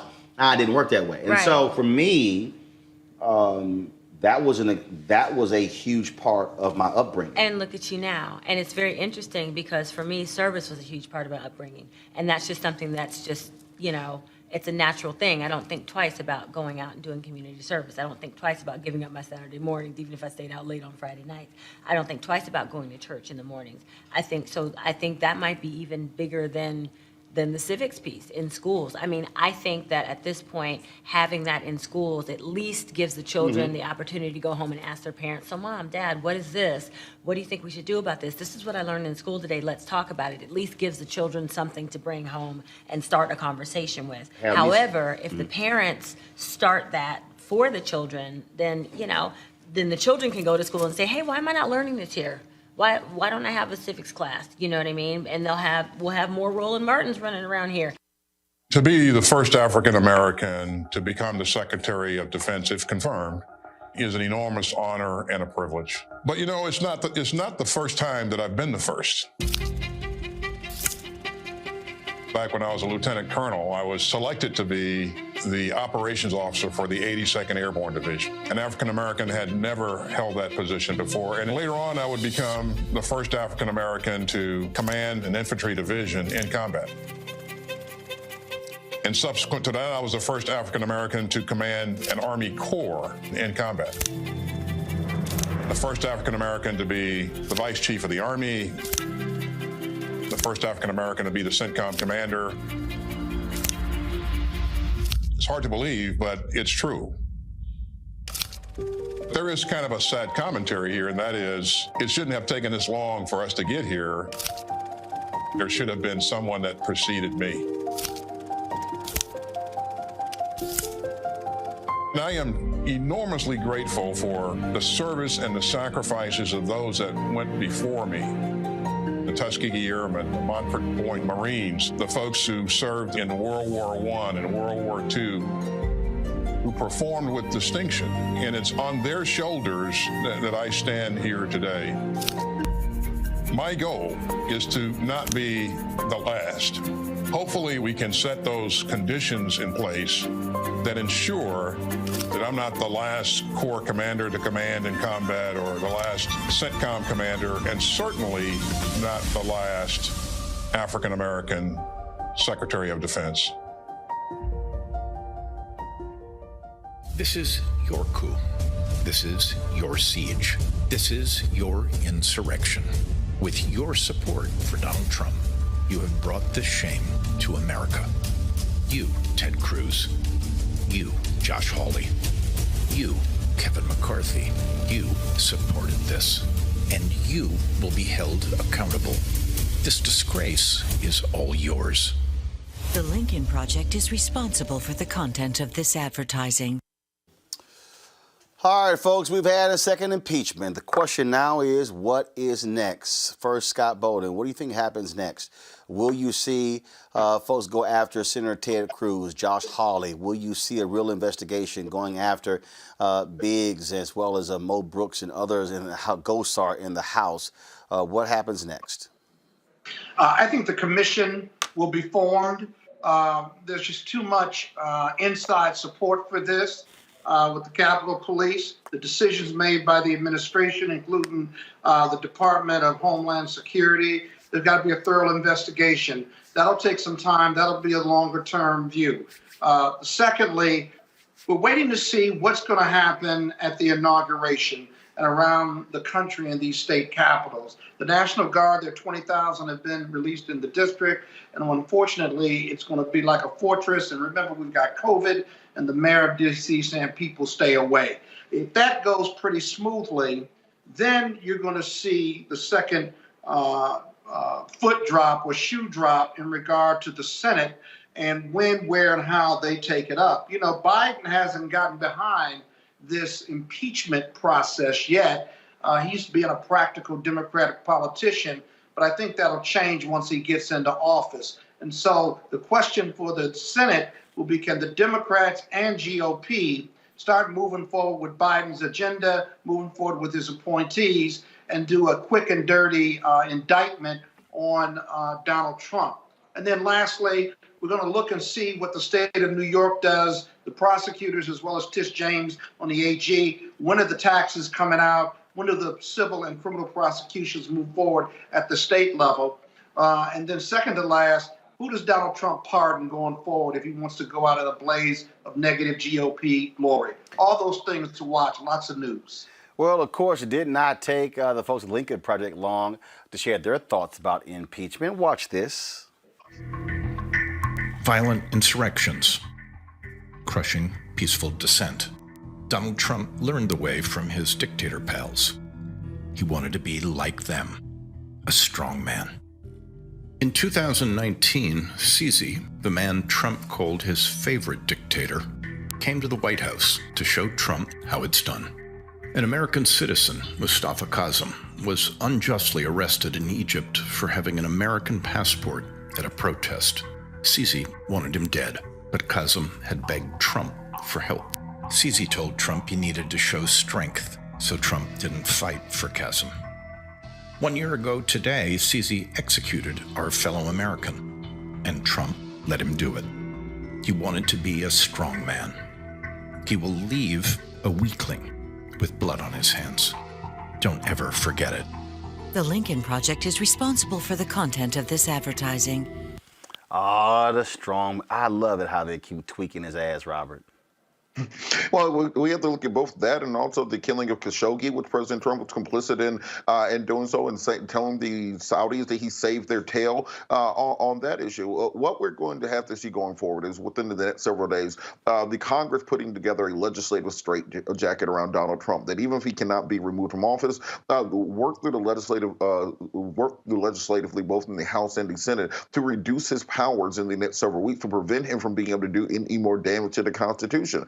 After that, this is why those 2 Senate seats in Georgia were so crucially important, because now we will have a Democratic chair of the Judiciary Committee, a Democratic chair of many of the other House committees, who will be able to launch a proper investigation into exactly how deep this conspiracy went within the United States Congress, within the Capitol Police, within the National Guard, how many people were involved in this, bring those folks to justice. And then I think after a congressional investigation, and that is when you can transmit the articles of impeachment to the Senate, now that you have all of the information, and then I think you would have a chance of having that majority needed, those 67 votes, to convict Donald Trump in the Senate and prevent him from running for office again, strip him of his pension, strip him of Secret Service, treat him like the criminal that he has become. Because right now, the United States security apparatus was afraid on January 5th and January 6th that there will be a retaliatory strike by the Iranian government for the assassination of Soleimani by President Trump. What they were not prepared for were our own people attacking our own capital, that the terrorist attack would happen from within.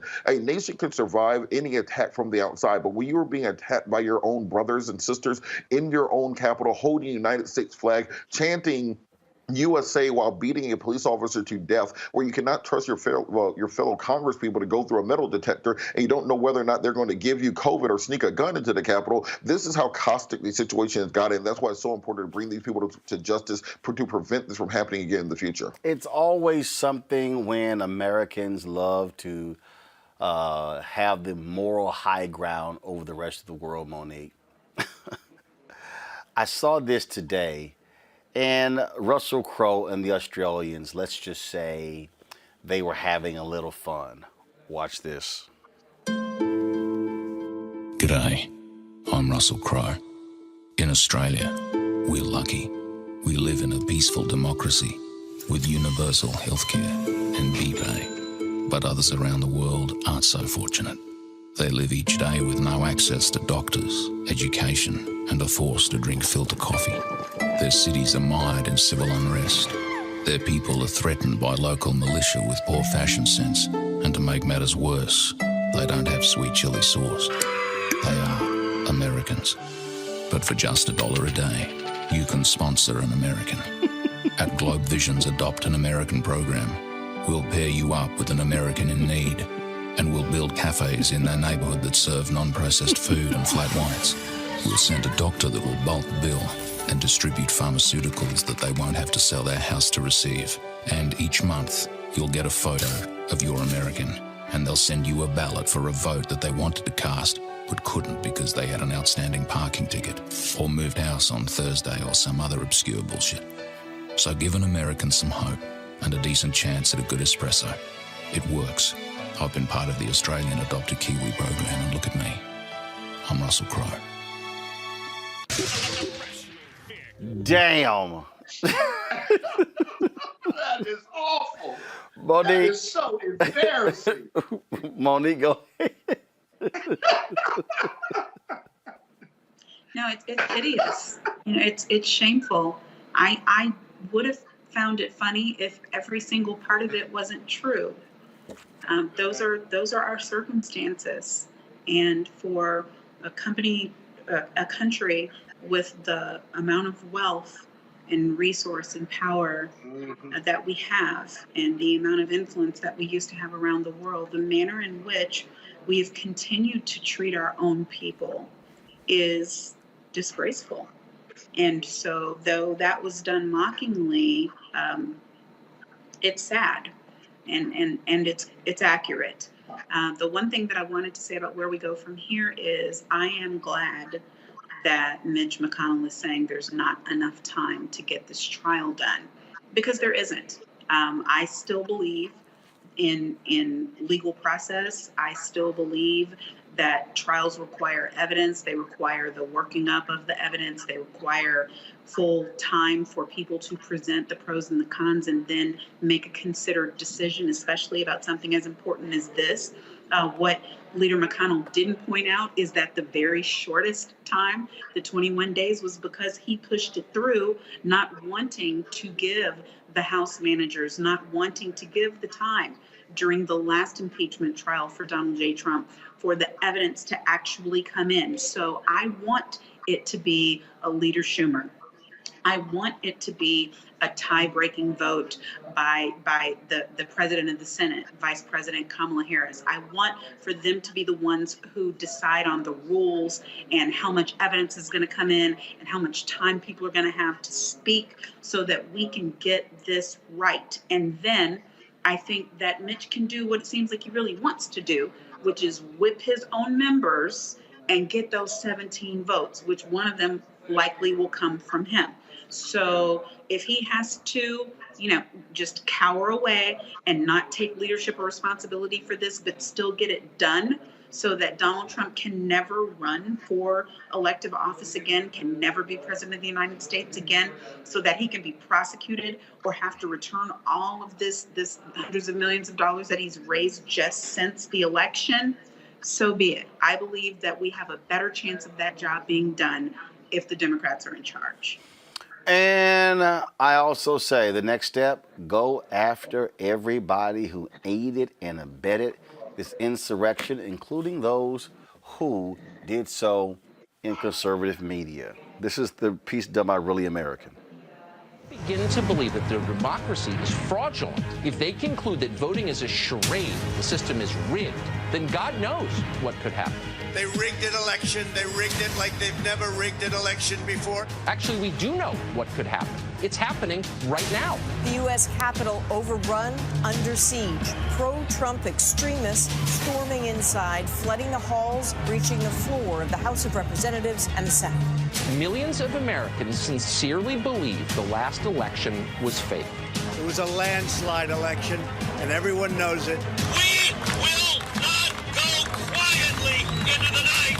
When thousands of your countrymen storm the Capitol building, if you don't bother to pause and learn a single thing from it, then you're a fool. I know your pain. I know you're hurt. We had an election that was stolen from us. We got to this sad, chaotic day for a reason. It is not your fault. It is their fault.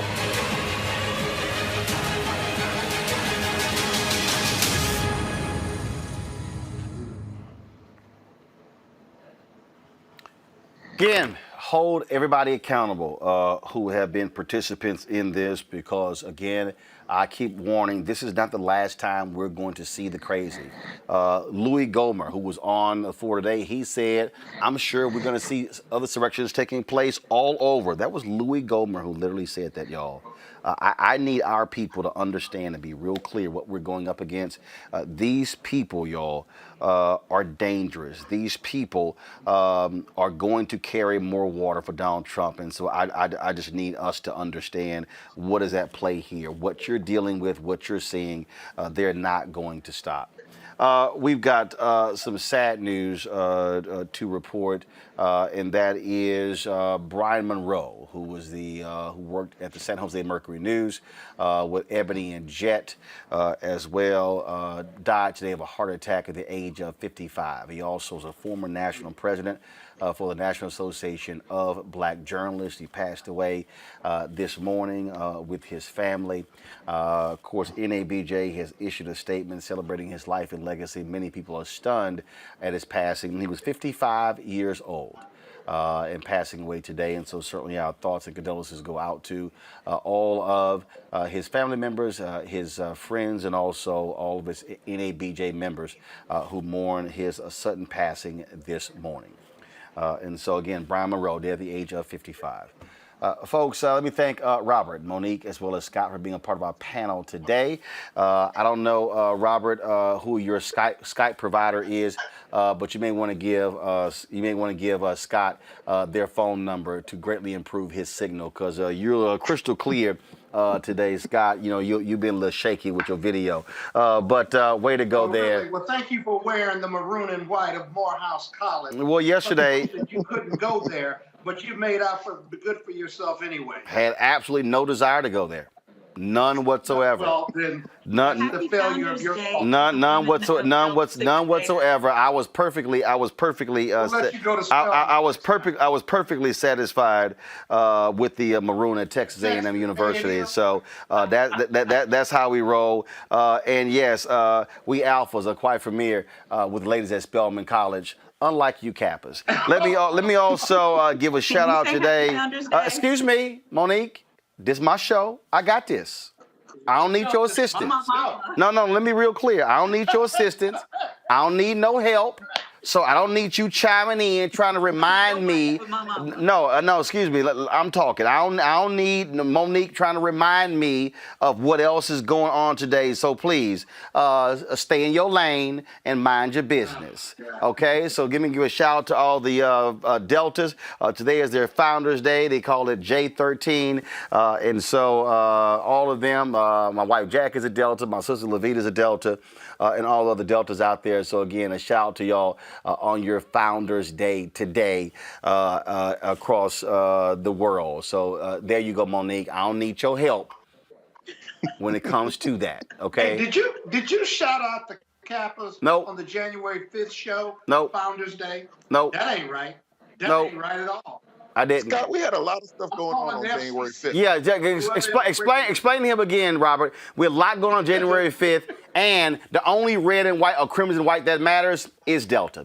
All right, y'all, I appreciate it. If y'all want to support what we do, join our Bring the Funk fan club. Y'all can do so by supporting us via Cash App, $RM Unfiltered, paypal.me/R Martin Unfiltered, Venmo.com/RM Unfiltered. Zelle is Roland at RolandSMartin.com. And so we certainly appreciate all support y'all have offered us. Thank you so very much. For folks, more than 10,000 of y'all watching on YouTube. You can join right there on YouTube or on Facebook as well if you like. We certainly appreciate you doing so. But again, if you can support us via Cash App, PayPal, Zelle, or Venmo, or if you want to use a credit card, you can simply go straight to our site, RolandMartinUnfiltered.com. 100% of your support comes to us. 100% of your support comes to us as opposed to the income that we got to share with Facebook or YouTube. So I prefer if y'all support us directly here at RolandMartinUnfiltered.com. Thank you so very much, folks. I hope you have a safe day. And don't forget, no day, no hour, no minute, no second is promised. And so live your life to the fullest as best that you can. And that's what all of us should be doing. Thank you so very much. And yeah, shout out to Morehouse.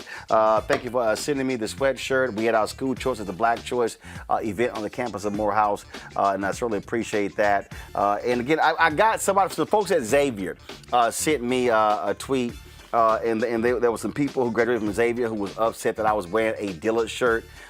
Xavier, let me remind y'all, I appreciate Xavier, love y'all dearly, but I ain't never been invited to speak on your campus. So I only wear the HBCU gear on Roland Martin Unfiltered. I've actually spoken or visited that particular HBCU, and so that's the standard that I have. So if y'all want me to rock Xavier on the show, just invite a brother. That's all you got to do. I'll see y'all tomorrow.